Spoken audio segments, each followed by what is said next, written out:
Hello, today I'm going to talk about becoming a god in ancient Egypt, and which is the government of ancient Egypt. The oldest copy of the prayer to make a member a god of the government body of ancient Egypt is found in a text of Pepi I of the 6th dynasty. The appointing assembly members are called the Ra-Meris, which is a plural designation. Thus, the assembly is called the Ra-Meri. The Great Company, or Ra-Meris, are sovereign chiefs of Egypt who are chosen and stationed at Annu. The head of the assembly is in the form of the hawk Horus.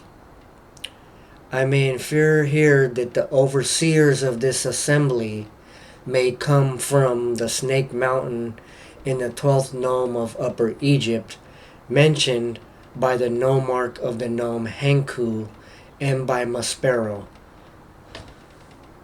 Maspero is an Egyptologist.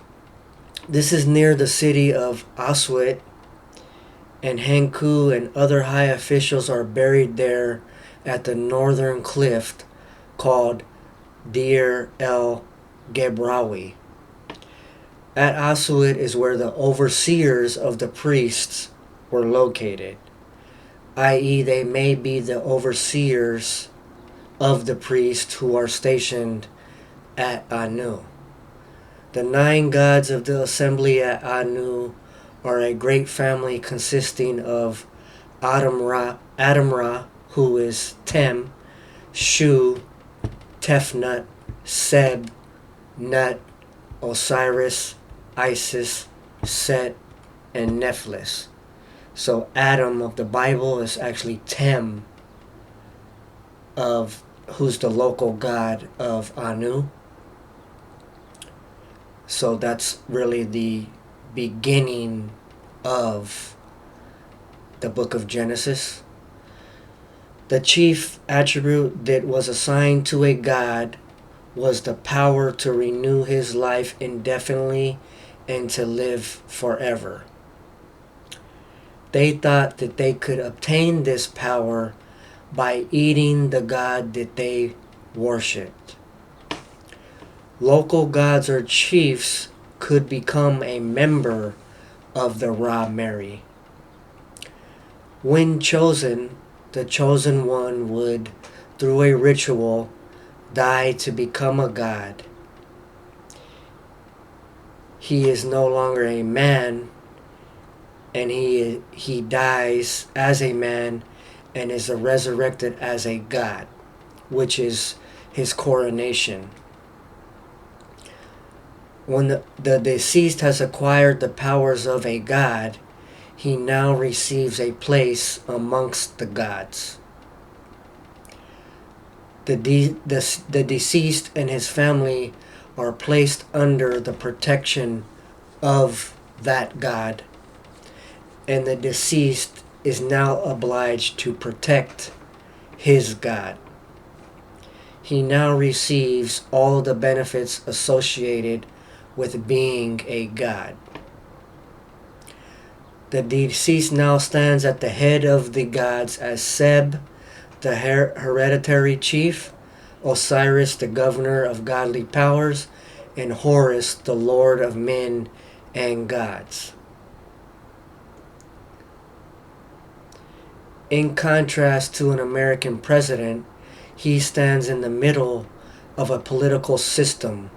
On his right stands Horus, the republic, and on his left stands Set, the democracy. He is a real mini great-grandson of Adam Ra, the first in the Bible. And he is the father of Horus, who will become the new king after his real death. Horus gives the deceased his own eyes and his Ka to watch over him and never leaves him. The Ka is the soul. So he's giving him his eyes and his soul to watch over him. Thus he is under the protection of the first king, Horus. The 9 gods of the Ennead of Heliopolis writes a bull that gives the new god dominion of his own to rule over. The new god will become all of the gods by each one of his body parts being named that of a previous god whose priesthood kept their memory alive indefinitely. For example, the heart, his heart would be called Ra. His eyes would be called Horus. Much like a Catholic or Christian saint, though dead for thousands of years, his or her memory is still kept alive by its church, and thus the representatives of that church can recommend an official to be appointed to the great company. Okay, that's it. That's how the local governors or chiefs of each nome would be appointed to the ruling assembly at Anu, the government that would rule over Egypt, right? The state power. This is showing you how that takes place, and the chief becomes a god.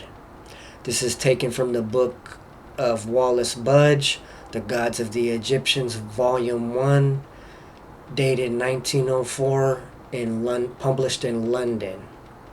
Thank you for listening, and take care.